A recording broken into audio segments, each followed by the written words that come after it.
শুধু গিয়ে পরীক্ষায় বসবি। 3 দিন আগে কোশ্চেন ফ্লাশ করে দেবো। এই পশ্চিমবঙ্গের যতগুলো মানুষ আছে না, ওদের চিন্তা করলে আমাদের পেট চলবে।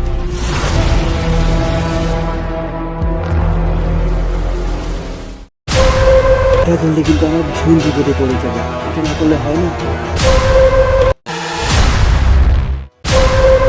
সামনে ফুড এসআর এক্সাম আছে, আমি সব কিছুর ব্যবস্থা করে দেবো, তুই শুধু গিয়ে পরীক্ষায় বসবি। এমএলএ মন্ত্রীর হাত অনেক বড়। স্যার, আমরা যে এই কাজটা করতেছি, এটা কি আমরা ঠিক করতেছি? বাবা, আমি ইন্টারভিউ দিতে যাচ্ছি। তো স্যার, আমি এই টাকা ঘুষ দিয়ে চাকরিটা নিতে পারবো না।